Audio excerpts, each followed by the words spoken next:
Hi YouTube. Originally I was going to do a book review where I reviewed everything I had read or listened to in the year of 2018, because I had been tracking that on Goodreads, and that proved to be a bit too long.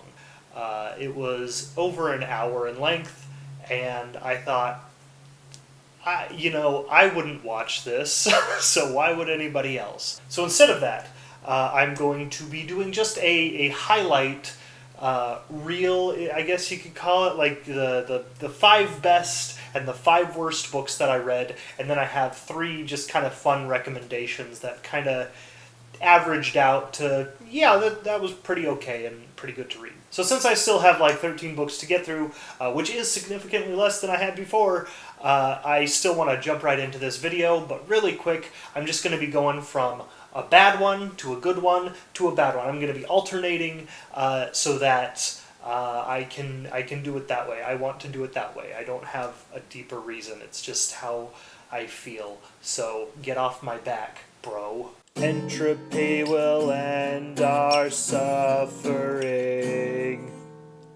Fugitive from the Cubicle Police. I know, I'm like, oh, all the books that I read, and then the first thing I start with is a comic. Well, I like comics, so here I am. And the thing is, Dilbert, for me, I think like newspaper, you open it up, and you turn to the funny pages, and you find, I don't know, what, 3 or 4 of the good ones, and one of the ones I always go to as a good one is Dilbert. So I bought a book of Dilbert thinking, hey, this is going to be great. And instead, it was really mediocre. I've discovered that, for as frequently as I read the newspaper, which is not in 3 years, at least, probably, I enjoy him in a small bit of context, kind of mixed in with other things. Maybe I'll occasionally turn to it, but going through a bunch of them in a row makes me appreciate Dilbert a bit less. It's not bad, so it doesn't have a terrible score. I'm giving it a 6 out of 10, but this definitely wasn't something that I thought, yeah, I'm going to do this again. I'm never going to read this book again, probably, and I would be very surprised if I ever bought another book of Dilbert. Sunshine and butterflies made out of smiles. Superpowers, books 1 to 4. So this was a series, and I listened to it on Audible, and it was like a superhero college where you can join the superhero program, but only a few people get to graduate. I think it's something like 10 people get to graduate each year. Maybe I'm wrong about that. But you start off with over 100 kids in the program, and they're slowly being whittled off. It's like, you suck, get out of here. Your only power is that you have wings, angel. Yeah, no one... lame power, okay? The story primarily focuses on these 5 main characters. You have Nick, and he can kind of manipulate chance, and you have, Mary, and she's like telekinetic and telepathic, and then Alice, she can fly, and there's a little bit more to it than that, but yeah, she can fly for the most part. And then you have Roy / Herschel. They're kind of a Jekyll and Hyde, or like an Incredible Hulk type situation where, one's a fat nerd and the other is a hulking figure. And then the main character is Vince, and Vince's power is that he can absorb different kinds of energy and then kind of, push it back out. And it's just a lot of fun, I think, to see how these characters grow. And I have this thing where I like the school setting for stories. I think that it's a great way to show, again, to show growth in the characters, to show that sense of progress, because they would naturally have to improve each year, especially in this setting, in order to stay in the program. But I like that it's in college because they're adults. And so when they're dealing with the other problems on the outside world, because of course there's going to be some big threat, some Voldemort-esque kind of thing coming in. But it makes more sense for them to be like, I'm involved in this. It's like, you're right. You are involved in this because you're not 12. So that's just a personal thing. My only real drawback on this book is that the audio performer, it's not got anything to do with the story itself. I mean, I'm sure the story has flaws, but the audio performer, the way that they said the word "said" was always the same. And it starts to grate on you after a while, because I have to look at this, there's 159 hours of audio between the 4 books. And by the end of book 1, I found it irritating. And that's the shortest book in the series. But every time the narrator says, "said," just like that. So, Nick said, Mary said, Vince said, and just imagine that, because little, what are they called, dialogue tags. Dialogue tags appear all over the place, and you want to keep them as basic as possible. That's a good principle, but man, did these stand out, because every time someone said something, I would hear that over and over again, and it drove me nuts a little bit. For the rest of it, though, what I don't get is that the audio performer was great for the rest of the book. And it was just that phrase, "said," that they said repetitively and drove me nuts. Anyways, I've been going on about this for a little while now, so I'm going to end this. I give it an 8 out of 10 for the books, a 7 out of 10 for the audio performer, so if you think that will ruin your experience hearing somebody say "said" like that for 159 hours, if you think that might ruin your experience, then I would say maybe pass on the audiobook. Entropy will end our suffering. Less Fret, More Faith by Max Lucado. This wasn't a bad book. It wasn't a book. It was more like a pamphlet. I don't even think I have it anymore, because I think I may have thrown it out by accident in a stack of papers, because it was that flimsy. I don't know why I had it. Somehow I got this, and it's supposed to be about dealing with stress, and so it's a tiny book, so it's don't worry about reading the whole book to deal with your stress. We got a tiny little book here. I'm like, good concept. And then the content is more just blurbs about how you can be less stressed. And so it was just kind of insignificant. It was so very unnecessary as a thing to have or to have read, and it was probably only 40 pages, so I don't even know why it's listed on Goodreads, but I read it, and I'm giving it a 4 out of 10, because it was... it wasn't that it was poorly written, it's just that there was barely anything written at all. Sunshine and butterflies made out of smiles. The Last Arrow by Erwin McManus. This is a really good book. I really enjoyed this, and the story of how I got it I found it kind of interesting. It's basically about making sure that you live your life with purpose and give it all you have. Before you die, is essentially the gist of the book. And this was actually something my pastor recommended to me, because the older congregation of the church had been reading this book, and he said, "Hey, I wonder what, more of a young adult perspective on this kind of book would be."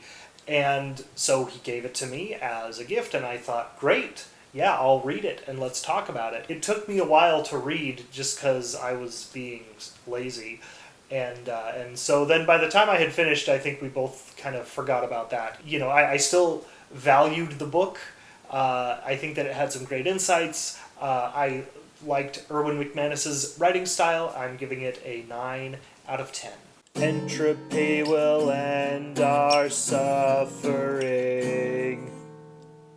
The Girl from the Other Side, Volumes 2 and 3. So I read Volume 1 the prior year, and I actually have a rule about this when it comes to things like manga or comics, primarily manga. I know that when you tell a story through pictures, you generally can't fit as much content into the space because you have pictures.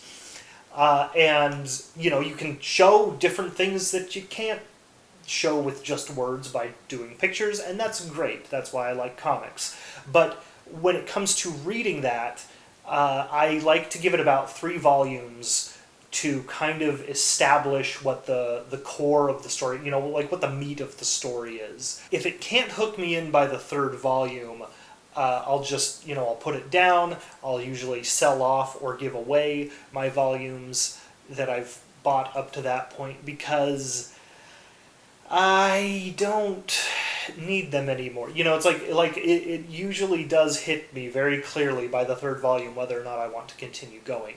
With The Girl from the Outside, I picked it up because it had nice art, and I read the first one, and it had this kind of cool mystery going on, this interesting world we were in, like what is all this stuff?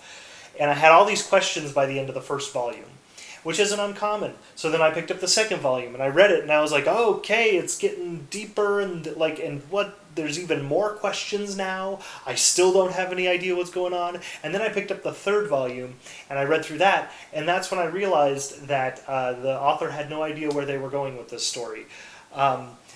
Maybe you've read the story, maybe you finished it, and maybe you completely disagree with me, but I got real Lost vibes. You know what I'm saying? Like, I watched a fair amount of Lost until I realized, oh, these guys, they're not going to bother to answer questions in a way that's satisfying. They're going to answer questions in a way that brings up more questions so that they can basically just delay the satisfaction until the end because they don't know what to do to make it satisfying. And that's why I hated the end of Lost. I ended up watching the end of Lost, and I thought, wow, yeah, that really wasn't satisfying. That's what happens when you're writing, what you're supposed to do. It's okay to have big questions that remain unanswered until the very end. That's fine.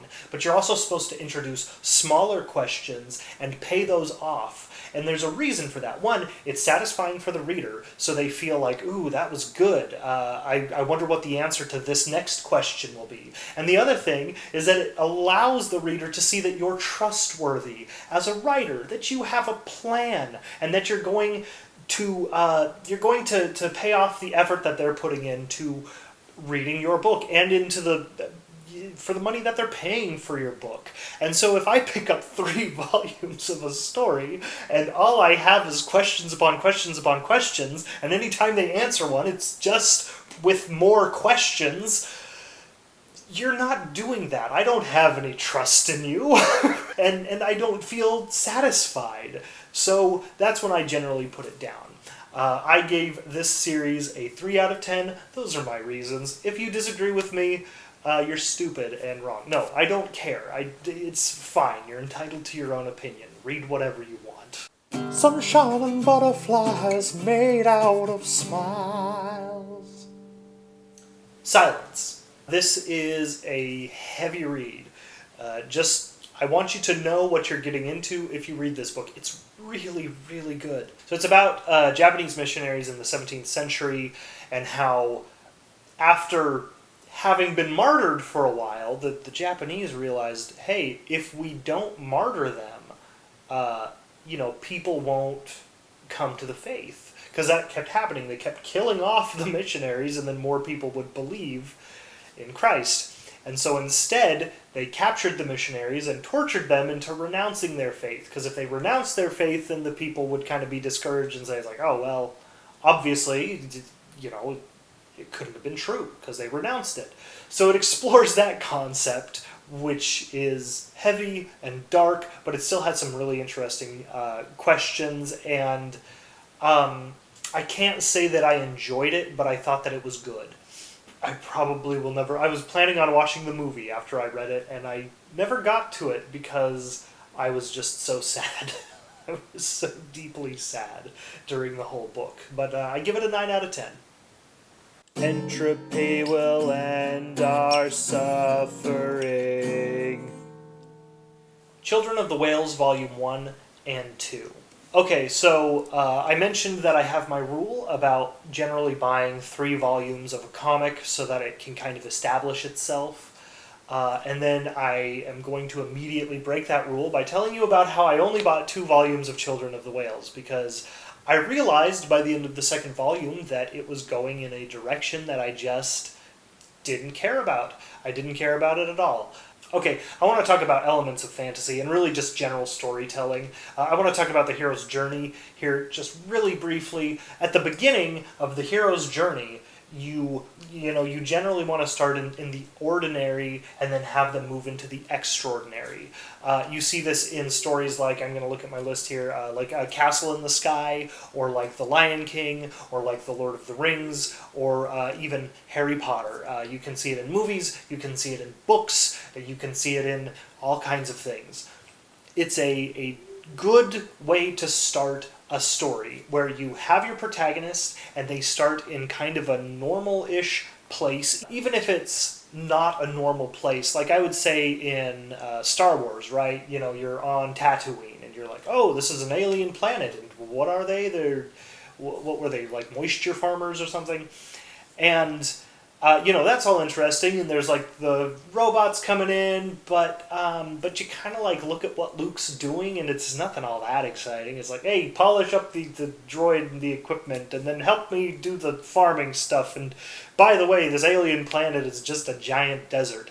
And so we see that it's a foreign concept, but it's also something that we can realize right away is not exciting, and that we don't want to stay here for the entire story.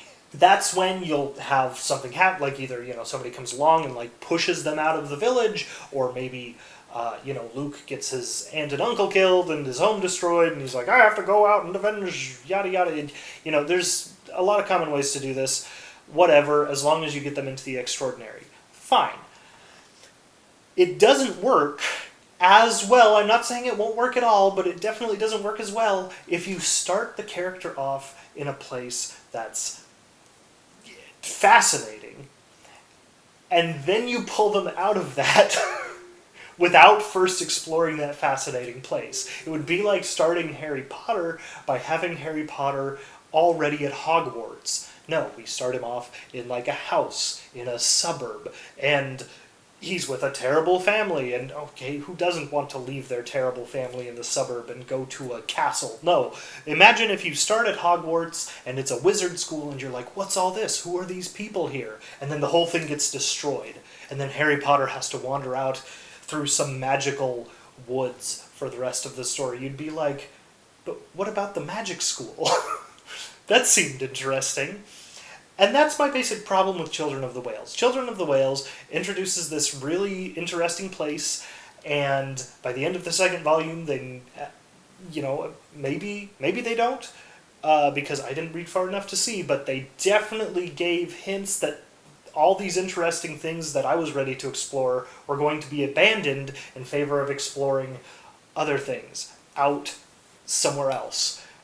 And I thought to myself, no, I don't care anymore. So I put it down, and I gave the series a 2 out of 10. Sunshine and butterflies made out of smiles. Norse Mythology by Neil Gaiman. I don't have very much to say about this. This is just a retelling of Norse mythology, but it's really well done. It's fun. It's a lot of fun. I give it a 10 out of 10. For what it really is just kind of a perfect retelling. So, yeah, check it out. It's good. 10 out of 10. Entropy will end our suffering. And for my worst book of the year, Solaris. With old-timey science fiction and fantasy, how, a lot of times you'll see, at least I see this, where authors would have a great concept, and then they would kind of try to make a story that centered around exploring that concept, but because they didn't care as much about the story, once they were done exploring the concept, they would just stop. The story would end, and it wouldn't be good. And I kind of get why that happens, but I don't like it, and that is what Solaris is. And there's some psychological elements. There's enough elements in this thing that if you, read it, you may feel like you deserve to be pretentious about having read it and enjoyed it. And that's the other thing that I dislike about this story, is that when you write a story and you just leave a lot of open-ended things, but you're dealing with psychological concepts, a lot of times people will pause and say, hey, that was brilliant. And it's like, was it? Or is it just that, they framed things in a way that made up for the fact that they are lazy writers who can't complete their stories, and they add these things that basically say, it's like, I don't have to answer it, see? The point is that it's supposed to be unanswered. I'm like, but you could have, and it would have been more satisfying. I'm just throwing that out there. So I'm giving this a 2 out of 10. It is terrible. I hate it. It's short, but I hate it. I hate it. I hate it. Sunshine and butterflies made out of smiles. And my best book of the year goes to Bonhoeffer by Eric Metaxas. This has been a very popular book. I think that there was a movie made out of this as well. I'm not totally sure on that. But it's just, it's a heavy World War II biography, but man, documenting the life of Bonhoeffer is something. It's it's just a very, very interesting story. I'm not big on biographies. I don't like people. That's not true. But I don't generally sit down and just read biographies. But this one, I don't know, I had a good time with. So I'm giving it a 10 out of 10, and you should read it.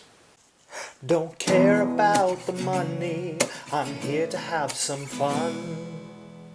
Alright, that's all I have to say about my top 10 and my bottom 10. I have 3 just other fun recommendations for you if you would like to have other enjoyable series that weren't necessarily in my top or bottom, but that I had a really good time with. The first one would be the Dresden Files. The Dresden Files definitely varies in quality, and it gets better over time. Jim Butcher was definitely a developing writer when he started, so while I don't really enjoy the beginning of the series all that much, I do find that the latest books more than make up for that. It's a very cohesive universe. Just check it out. I give that a 7 out of 10. The next one is The Alchemist. This is kind of a similar premise as the Dresden Files. They're both urban fantasies which pull in a bunch of different mythologies and mix them together. And Dresden Files is more for adults, and The Alchemist is definitely aimed more at, I'd say, young adults. And it just does a pretty good job. I don't like the ending as much as I was going to say the Dresden Files. The Dresden Files isn't done yet, so I just don't like the ending very much for The Alchemist. But every book up to the end I found to be a lot of fun, and maybe you'll enjoy the end. I can't even remember why I didn't like the end, because it's been a few years, but that's that, 7 out of 10. And then the unauthorized autobiography of Lemony Snicket. And this actually gets an 8 out of 10 for me. I love Lemony Snicket. He's one of my favorite writers. Definitely was highly influential in my life. There's no weight in what it does for either of his book series. It's just kind of a fun, one-off sort of thing. So check it out if you like, and that's it. Book, book, book, book, book, book, book, book, book, book.